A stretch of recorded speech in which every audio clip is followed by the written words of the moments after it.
Bom dia a todos. Hoje gostaria de falar sobre um material dos pioneiros. Em 1972, no Reverendo Watanabe, onde ele fala sobre Meixo Sama. E o que ele passa, né? Então gostaria de mas são tesouros que têm que ser compartilhados, né? Na nossa vida missionária, no nosso servir. Vai ser muito útil para quem é messiânico e para quem dedicar.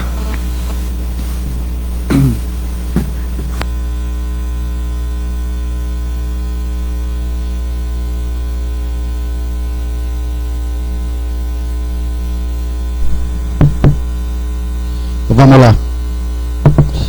A respeito de Meixo Sama.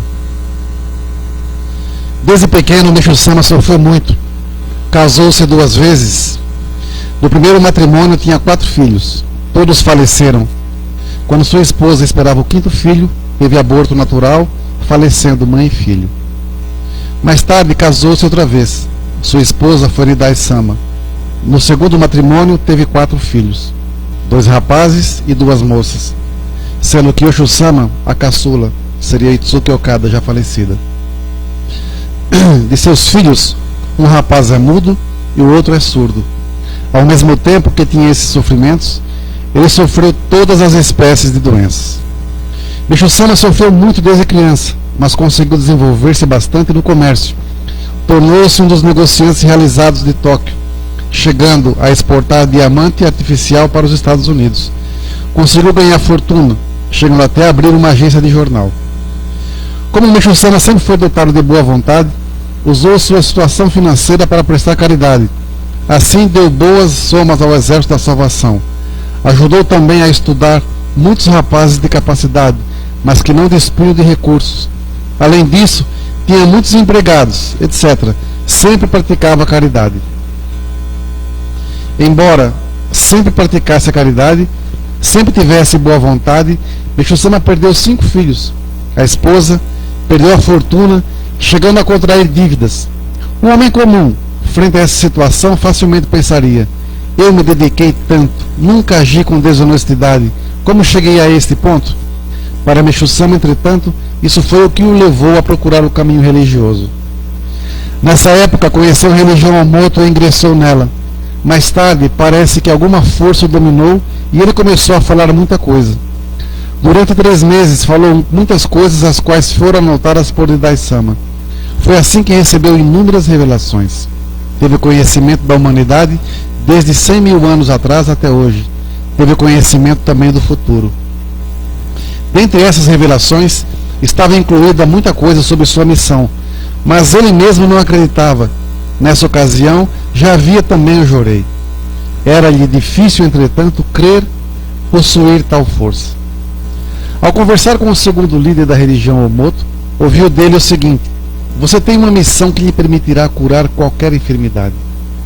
Até então, Meixo Sama duvidava das revelações que recebera, mas o fato é que coincidia com as palavras do segundo líder da religião Omoto. E assim Meixo Sama começou a ministrar o Jorei. Isso lhe permitiu conscientizar cada vez mais a grandeza da sua missão. Mais tarde, Meixo Sama saiu da religião Omoto e criou a Nippon Kanon Kyodan. No início da criação de nossa igreja, embora o nome fosse diferente, Meixo Sama sempre falava: a política do país deve ser entregue aos políticos, os negócios devem ser entregues aos negociantes, os religiosos devem cumprir sua verdadeira missão, a criação de homens perfeitos e a modificação dos homens sempre para melhor. Cada setor deve agir dentro do seu Dishoi. Em seus salmos, Meixo Sama dizia: existem muitos homens, mas não existem pessoas como realmente devem ser. Disse também que a construção do paraíso terrestre não é modificar a política, nem os negócios do país, e isto, sim, modificar os homens para o bem. E ainda, na nossa obra, o mais importante é realmente a criação dos homens, a modificação dos homens, para poderem viver no paraíso. Existe um ditado que diz: mente sã em corpo são. Meixo Sama discordou de tal afirmação porque existem muitas mentes sãs em corpos frágeis, como também muitos corpos fortes com mentes não sãs. Há homens extraordinários que se dedicaram à humanidade sem ter o corpo são. Todavia, um homem que realmente tem a mente sã pode ter mais capacidade de ter corpo são. Lei do espírito precede a matéria. Esse ditado era de acordo com a matéria precede o espírito. Outro ponto que Meixo Sama frisou bastante foi a maturidade dos homens de grande espiritualidade. Quanto mais elevada espiritualmente for uma pessoa, mais profunda ela deverá ficar do natural. Mais próxima deverá ficar do natural, da natureza. Isso porque o homem também é um ser natural e, assim sendo, deve viver dentro da natureza, dentro das leis da natureza. Não podemos fugir da nossa própria natureza. Assim, raciocinando, o homem ideal é aquele que sabe ser natural. Todos os sofrimentos, conflitos, misérias decorrem da força contra a natureza. Isso é, que cria homens infelizes. Realmente, houve desvio das leis da natureza. Meixo Sama sempre falava, e isto está em seus ensinamentos: quanto mais o homem eleva a sua fé, mais ele se torna natural. Meixo Sama não se preocupava em mostrar grandiosidade. Jamais ostentou ser santificado. Foi sempre uma criatura agradável, natural. Mesmo ao se expressar, fazia de maneira simples, apesar de falar com simplicidade. O que ele pensava, o que ele falava, o que ele fazia, realmente pode e deve ser apreciado como nosso ideal. Se todas as pessoas se tornassem como Meixo Sama, este mundo seria ideal. Meixo Sama disse também que é natural existir hierarquia. Por exemplo, um ser mais inteligente que o outro, um ter sua espiritualidade mais elevada que o outro. Como nascem pessoas diferentes, não adianta criar ambiente igual para todos.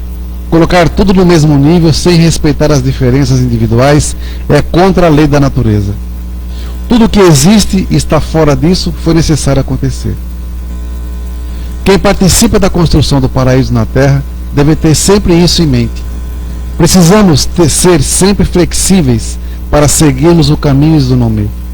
Devemos ser nem 8 nem 80, sem tender a exageros, nem quente nem frio, nem salgado nem doce. Isto é caminho do nome. Isto é caminho da natureza. Isso é austeridade. Isso é austeridade canon. É uma maneira de aprimoramento canon, aprimoramento do caminho de Deus. Sendo o homem um ser natural, se ele souber viver dentro da lei da natureza, sempre haverá felicidade e também progresso equilibrado. Cada um deve saber seu Dixoi dentro da natureza. Cada homem tem seu Dixoi desde que nasce. Quando se desvia desse Dixoi, não é feliz. Meixo Sama sempre disse: tem que decidir, mas não deve decidir. Não pode tomar decisão, mas tem que tomar decisão. Isso quer dizer, tem que decidir de acordo com a lei da natureza. Não podemos desviar dessa lei.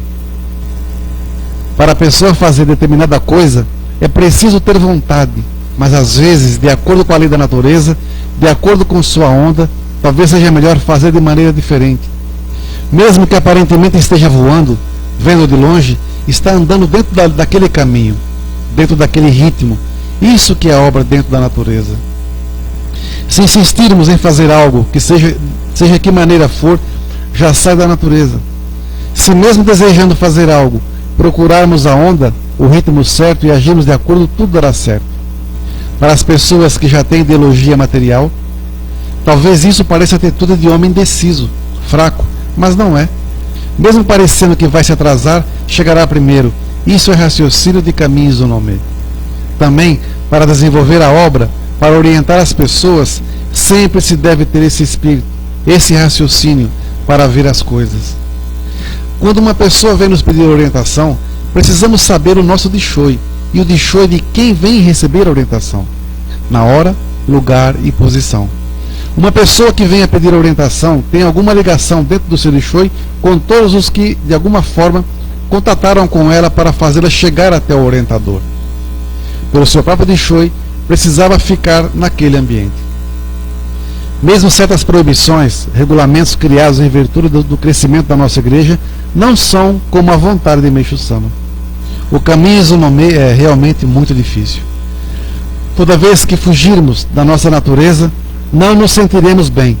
Mesmo a moda não fica bem para todos. Se acompanharmos a moda, mesmo que ela não nos fique bem, fugiremos da natureza, porque a natureza não vem para todos da mesma maneira. Cada um tem sua natureza, seu ambiente, cada lar tem seu ambiente. É preciso saber acompanhar esse ambiente. Por exemplo, se passearmos na areia da praia em traje de passeio, quebraremos a natureza do ambiente. Formaremos um contra-ambiente dentro de nós e não ficará adequado. Isso não é para ser confundido como costume. Natureza não é costume. Outro exemplo, o ministro para celebrar culto diário na nossa igreja só se sentirá bem se estiver de terno discreto e gravata. Isso porque um culto diário em que compareçam 500 a 600 pessoas tem o mesmo peso de um culto mensal.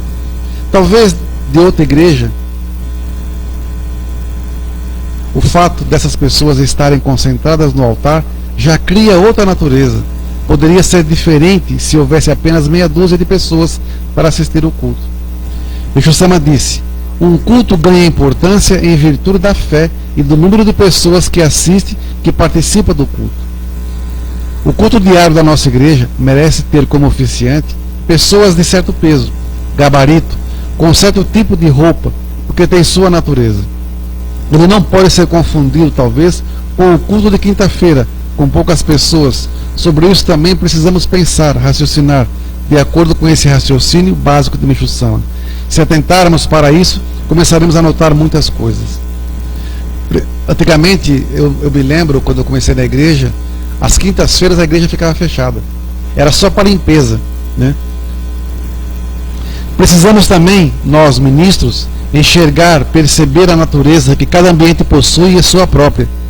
Mesmo a nossa natureza muda de acordo com a nossa idade. Nossa natureza ontem e hoje é diferente. Também o mundo é diferente. Cremos que Meixo Sama se preocupou muito com essa adaptação pela natureza e nos ensinou através de vários ensinamentos. Não devemos ficar amarrados às palavras. Temos que saber o espírito, o que Meixo Sama está querendo dizer. Todos nós temos uma natureza. Cada momento tem sua natureza. Cada ambiente tem sua natureza. Criada pelos homens que vivem, pelos assuntos que tratam, pelos objetivos que têm. Precisamos saber utilizar a nós próprios, para nos combinarmos com cada ambiente. Se assim não for, será fácil perder o ritmo de crescimento da igreja. Cada um tem sua natureza e deve agir de acordo com ela. Por exemplo, não é possível todos fazerem exatamente o que o reverendo faz, falar exatamente o que ele diz. Isso quebra a natureza do conjunto. Significa que a pessoa não reconheceu o seu desfoio. Uma das dificuldades de ser ministro é ter que saber todos os ambientes. É importante também saber que é perigoso chegar ao ponto extremo de aceitar e perdoar tudo. Meixo Sama nunca disse que não deve julgar nem no pensamento, desde que a pessoa saiba fazê-lo. Meixo Sama disse que cada um de nós precisa ter julgamento. Realmente, se assim não for, como vamos julgar o que fazer a cada momento? Ter bom ou mau senso implica em julgamento. Acontecem coisas fora do natural. Isso também é dentro do natural, dentro da natureza. Precisamos saber o que está dentro e o que está fora do natural. Não podemos cometer o exagero de acharmos natural até o fato de uma pessoa chegar diante de nós apontando-nos um revólver. Precisamos desta noção como base para o raciocínio. Julgar em pensamento é uma coisa. Passar o julgamento para as palavras é que é grave. Exemplo, se eu disser, fulano é ladrão, estou julgando, mas eu mesmo preciso saber se é ladrão ou não. A escolha da esposa, a escolha dos amigos também é baseada em julgamento. Esse julgamento é permitido. Nesse caso também não se pode ser 8 ou 80. Isto é, ou julga e julga mesmo, ou não julga e considera tudo bom. É preciso encontrar o Izunome. Não é bom julgar. É medir, raciocinar, pensar, escolher, analisar. Exemplo. Se um membro chega ao ministro e após relatar o seu problema, o ministro, com o objetivo de incentivá-lo a levar sua fé, orienta-o dizendo: o senhor precisa ter mais fé, mais convicção, significa que o ministro está julgando que o membro não tem fé. É um julgamento construtivo, E esse tipo de julgamento também é permitido. Se a pessoa não julgar ninguém, de maneira alguma, já está caindo no exagero. Outro ponto a ser considerado é que há certos membros a quem precisamos falar claramente. Outros já não admitem essa maneira de orientar. Temos que acompanhar de acordo com o crescimento de cada um. Quando a pessoa chega às mãos do ministro, este precisa medir para ensinar com raciocínio e isonomia. Não podemos orientar todas as pessoas de uma determinada maneira. O importante é procurar perceber a natureza de cada um para discernir a maneira mais adequada de falar. Isto é realmente muito difícil. Agora, o número de membros e ministros vai crescer. A importância de todo o crescimento realmente se manifestará no comportamento, raciocínio e pensamento dos dirigentes e também dos membros. Seremos mais apreciados, observados, chamaremos atenção. Assim, desde agora, precisamos trabalhar com o mesmo raciocínio para poder criar os membros messiânicos ideais. De fato, a criação do ambiente é muito séria. Se na igreja se formar um ambiente desfavorável, será difícil corrigi-lo. Para que o ambiente da igreja não fuja à vontade de Meixo Sama, precisamos receber, aceitar esses assuntos como Meixo Sama querendo ensinar. Avisar, alertar nesse momento para a igreja, convictos de que é Meixo Sama que realmente está dirigindo a nossa igreja. É uma responsabilidade imensa. Daqui a 3 anos deveremos ter 10 mil membros no Rio de Janeiro. Nessa época, cada um dos senhores deverá criar seus ministros, deverá saber prestar atenção a todos os acontecimentos de uma igreja, como eu estou prestando, e isso é muito difícil. O que eu me preocupo, o que eu penso, o que eu vejo, o que eu sinto, é completamente diferente em virtude do Dixoi. No início era diferente, eram poucos membros, mas a igreja foi crescendo e pouco a pouco mudou a figura da própria igreja. Eu também precisava mudar. As preocupações agora são outras. Esse crescimento pode ser comparado à criação de um filho. Antes de inaugurar a Santa Luísa, foi a época da gestação. A inauguração representa o nascimento. A igreja nasceu, mas era meninozinho. Naquela época, os membros e frequentadores foram orientados como que dando leite na boca. Passando o tempo, se continuar dando sempre leite, a criança morre. É preciso dar sopa e outros alimentos mais fortes para atender às necessidades do organismo. Mais tarde a criança é capaz de se alimentar sozinha. Depois já pede o que quer. Em seguida procura o que fazer. Hoje estamos na infância, mas daqui a 3 anos nossa igreja será adulta. A obra divina é assim. Não depende de tempo, e sim do seu crescimento, do seu funcionamento. Isso é que faz mudar a figura. Assim, para ser boa mãe, deve saber cuidar de seu filho de acordo com o tempo, acompanhando-lhe o crescimento, até deixar o filho andar sozinho. Acho que agora, talvez os filhos sabem procurar a comida, começam a saber procurar a comida que desejam. Agora já sabem pedir, sabem mastigar, sabem procurar. Isso significa ser adulto na fé. É capaz de progredir por si só, saber se controlar. Quando alcançarem esse ponto, serão adultos. Mas, quantos membros temos atualmente nesse nível? De um lado, nossa igreja tem elemento humano formidável, com boa vontade, mas de outro, ainda há muito a desejar. Quantos membros capazes de captar a vontade de Meixo Sama há nas igrejas? É preciso entender que ainda há muito que desenvolver. Estamos agora numa fase decisiva, na fase em que tudo marca a formação da personalidade. É uma fase de capital importância, ou cresce ou acaba. Nossos cuidados precisam ser redobrados na formação do messiânico, na formação do raciocínio, na formação da ideia. Isso é o trabalho dos ministros. Quanto mais os membros ficam contentes, maior é a responsabilidade dos ministros. Hoje parece que sinto a mesma coisa que sentia na época do início da construção da igreja. Parece que as características de agora são iguais às daquela época. E agora também vamos iniciar nova construção. É como onda. O estado é diferente, mas é algo semelhante. Pode ser mais forte ou mais fraco, mas há semelhança. Dentro de cada ministro também há a sua onda. Há época em que tudo que faz dá bom resultado. Outras há em que sempre obtém mau resultado. Quando sentir que está em fase desfavorável, precisa saber cuidar. Nessa fase, quando se esforça, sempre se esforça contra a lei da natureza. Por isso piora cada vez mais. Quando está em fase favorável, facilmente dá certo. nessa fase fica animado, perdoa a todos, sente-se bem e eleva-se cada vez mais. Em fase desfavorável, não se sente bem, fica aborrecido. É uma ocasião em que dá para sentir que mesmo que se fale alguma coisa, nada adianta. Parece que as palavras não entram, a pessoa fica nublada, e mesmo que seja uma palavra para o bem, não entra. Quando a pessoa tiver alguém que lhe alegre, ainda é bom, mas quando ficar sozinha, tem que saber analisar a si próprio, seu estado através dos acontecimentos. Isso é muito importante, porque se não fizer isso, perde muito e é difícil encontrar uma maneira de ajudar a pessoa que está nessa fase.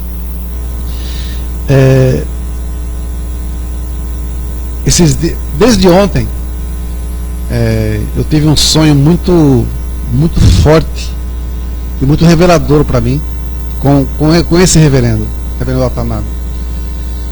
Eu não vou contar o sonho, mas o que me foi dito foi muito forte e foi muito emocionante para mim. Eu tive a grande honra de conhecê-lo. A primeira vez que eu apertei a mão, a primeira vez que eu pisei na igreja foi num culto em 83, na sede central, uma chuva descomunal. Um amigo meu me levou, o Rogério,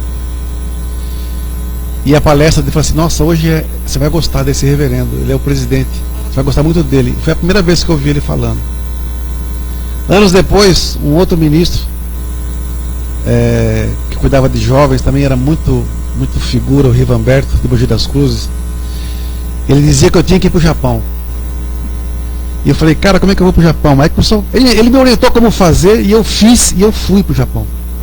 Mas antes disso, estávamos num culto na sede central da Messiânica, e no mezanino, de repente vi o presidente Watanabe chegando. Eu falei: vou te apresentar a ele. Ele chegou na frente do cara e falou assim: bom dia, reverendo. Oi, como é que vai? Você vai? Tudo bem. Esse aqui é o Dorival. Ele está indo para o Japão ano que vem, viu? Eu falei: pô, cara, você é louco, eu não tinha... Ele falou assim: que bom, poxa, muito bom, vamos nos encontrar. E eu nunca esqueci isso. Então, foram fatos que foram acontecendo. E meu último encontro com ele, numa outra oportunidade eu falo, foi talvez um dos momentos mais marcantes da minha vida. E esse sonho que eu tive com ele ontem veio apenas confirmar tudo isso. Nessa aula que ele deu aqui, nós podemos ver uma coisa muito interessante sobre o Dixoi, nossa missão ao nos servir, ter muito bom senso nas orientações, nas palavras, como conversar com as pessoas, saber dar esperança para as pessoas, né? O nosso Dixoi, ele tem que ser de tal forma respeitado, porque senão nós deixamos de ser ministro, reverendo ou servidor que está no plantão. Se nós não respeitamos o nosso Dixoi, nós ficamos uma pessoa comum. Eu digo sempre aqui que nós, nas orações matinais, vesperais, nas orações de 3 em 3 horas, não importa se seja um ministro lá em cima ou não, um reverendo, quem está lá em cima está representando toda uma comunidade messiânica, né? Está fazendo oração por uma gama gigantesca, e naquele momento o Dixoi da pessoa não é de servidor comum, né? Chega a ser até superior de um reverendo. Então tudo que nós fazemos, a maneira como nós servimos as pessoas, sem medo, sem barreiras, baseados totalmente nos ensinamentos de Meixo Sama, é que nos vão dar força e conteúdo para levar essa obra adiante. Eu, nesses anos todos, talvez uma das palestras que mais marcaram minha vida até hoje foi o Kokorokubari Kekubari, dar atenção às pessoas, prestar atenção nas pessoas.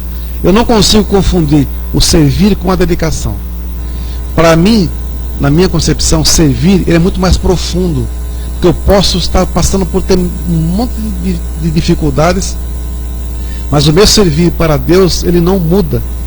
Ele tem que sempre se aperfeiçoar, porque eu tenho que me vigiar constantemente. A dedicação não.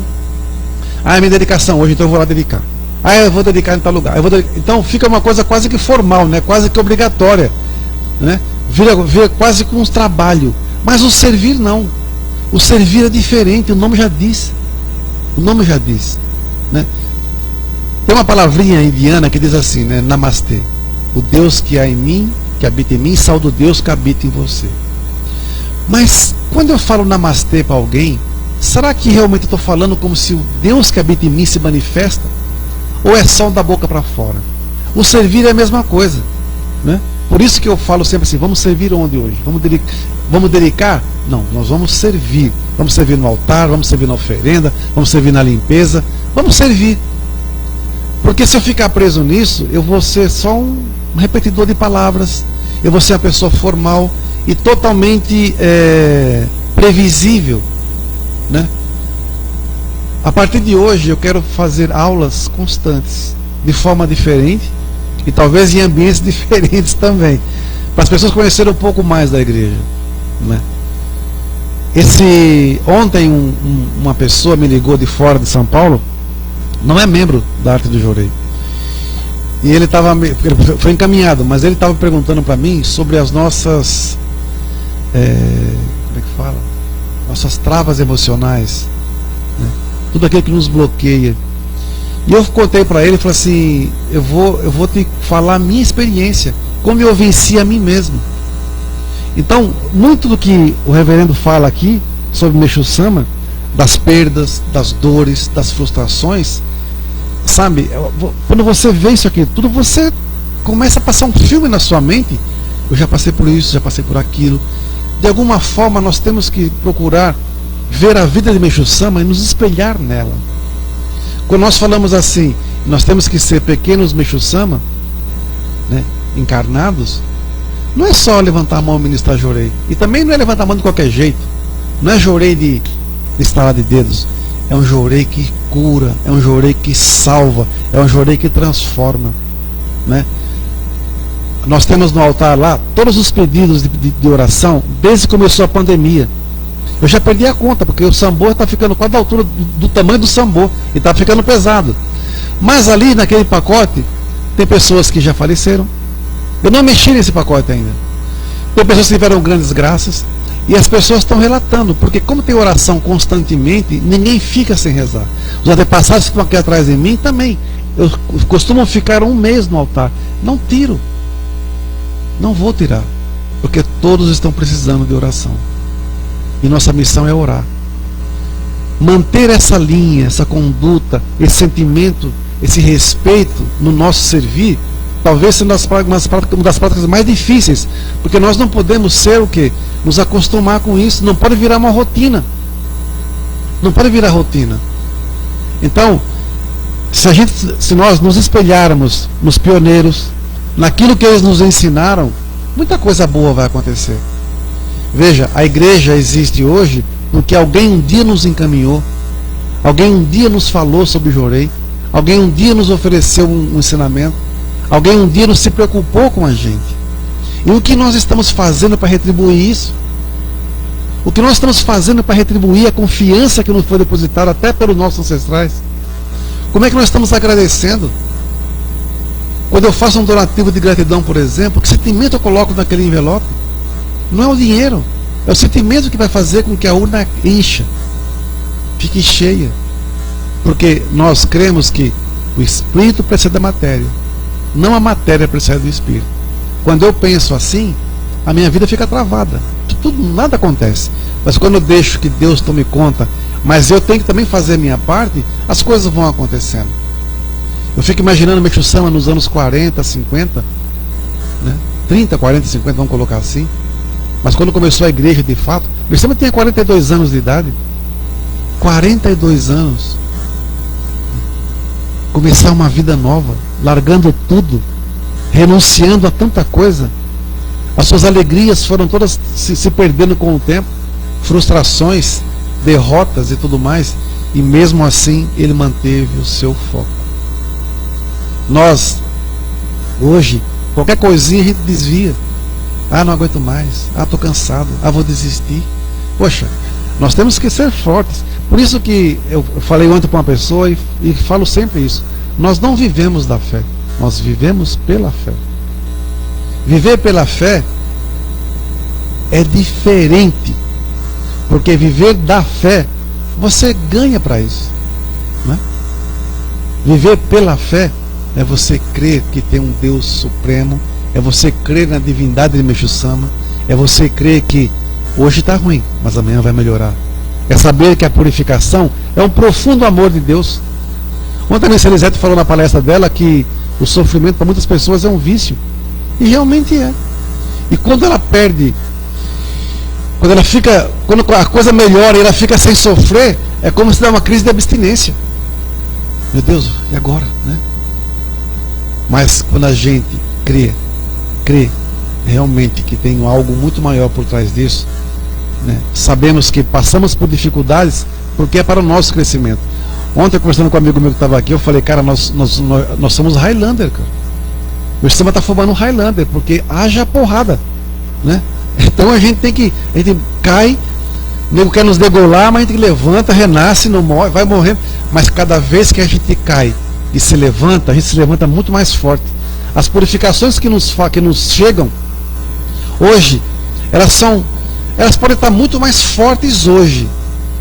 Mas em comparação ao nosso passado, nós já passamos por tantas que o impacto para nós hoje não é tão grande. Porque nós somos formados passo a passo para poder suportar a força das purificações.